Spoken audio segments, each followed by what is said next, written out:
Mga kasayan, Badja City 100, skeleton na motor. Bakit hindi siya po pwedeng lagyan ng ilaw o headlight bulb kung wala tayong regulator rectifier?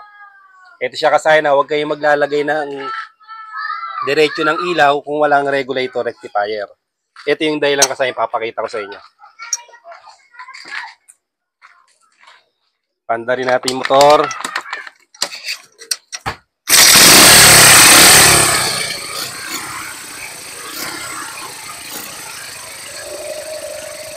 Ito kasayan yung voltahe niya.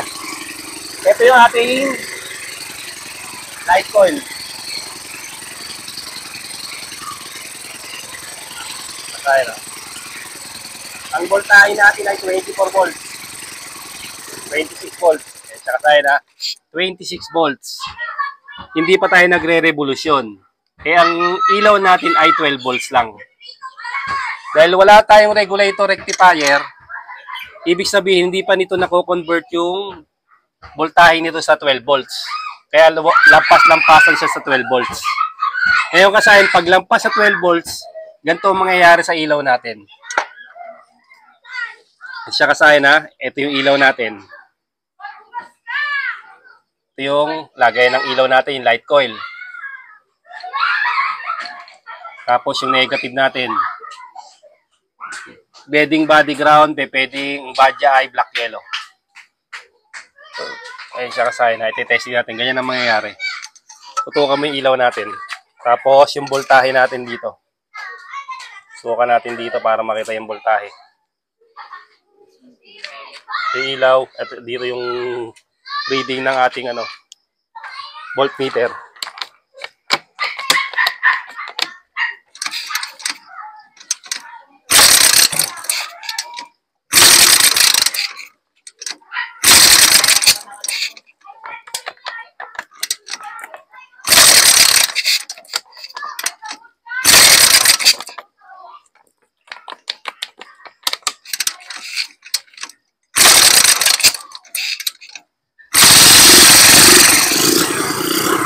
Okay, no? Ayun yung reading natin. 42 volts. 32 volts.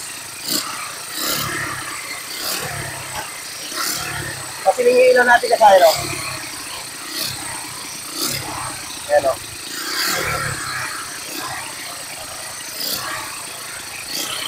Napundi na kagad siya kasayan. Ito pa isa.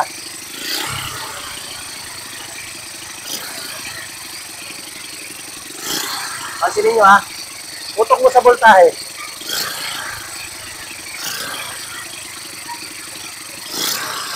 Try na tayo. Wala na, pundi na. Pundi na tayo.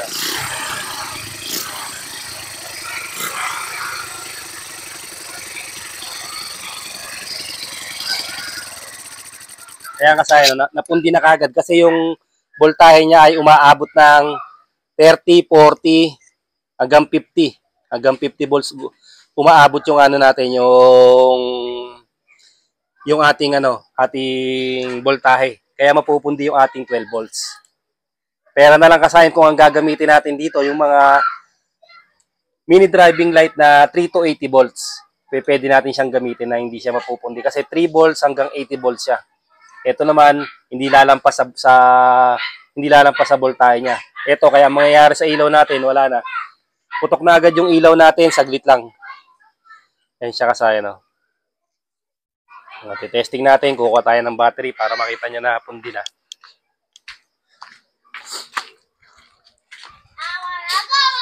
Ito yung battery natin kasayan, no. Yung battery natin meron pa siyang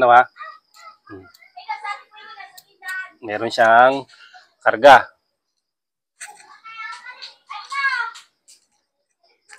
Kaya pagka kayo naka-skeleton, huwag kayo basta maglalagay ng ilaw kasi masasayang yung bibilin yung ilaw. Buti yung mga mini driving light na 3 to 80 volts, yun po pwede. Hindi siya mapupundi. Makasaya na positive. Ang positive dito, itong white tsaka blue, high and low. Ayun siya kasaya negative. Kaya kasi wala na yung Wala na. Tapos itong isa, wala na rin. Pundi na rin siya agad. Ayun, oh. Tukan mo. Ayun. Sunog na siya kasayan.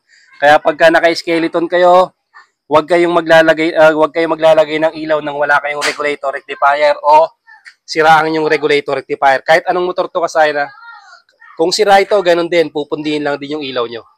Hanggang dito lang mga kasayan. Salamat sa panonood.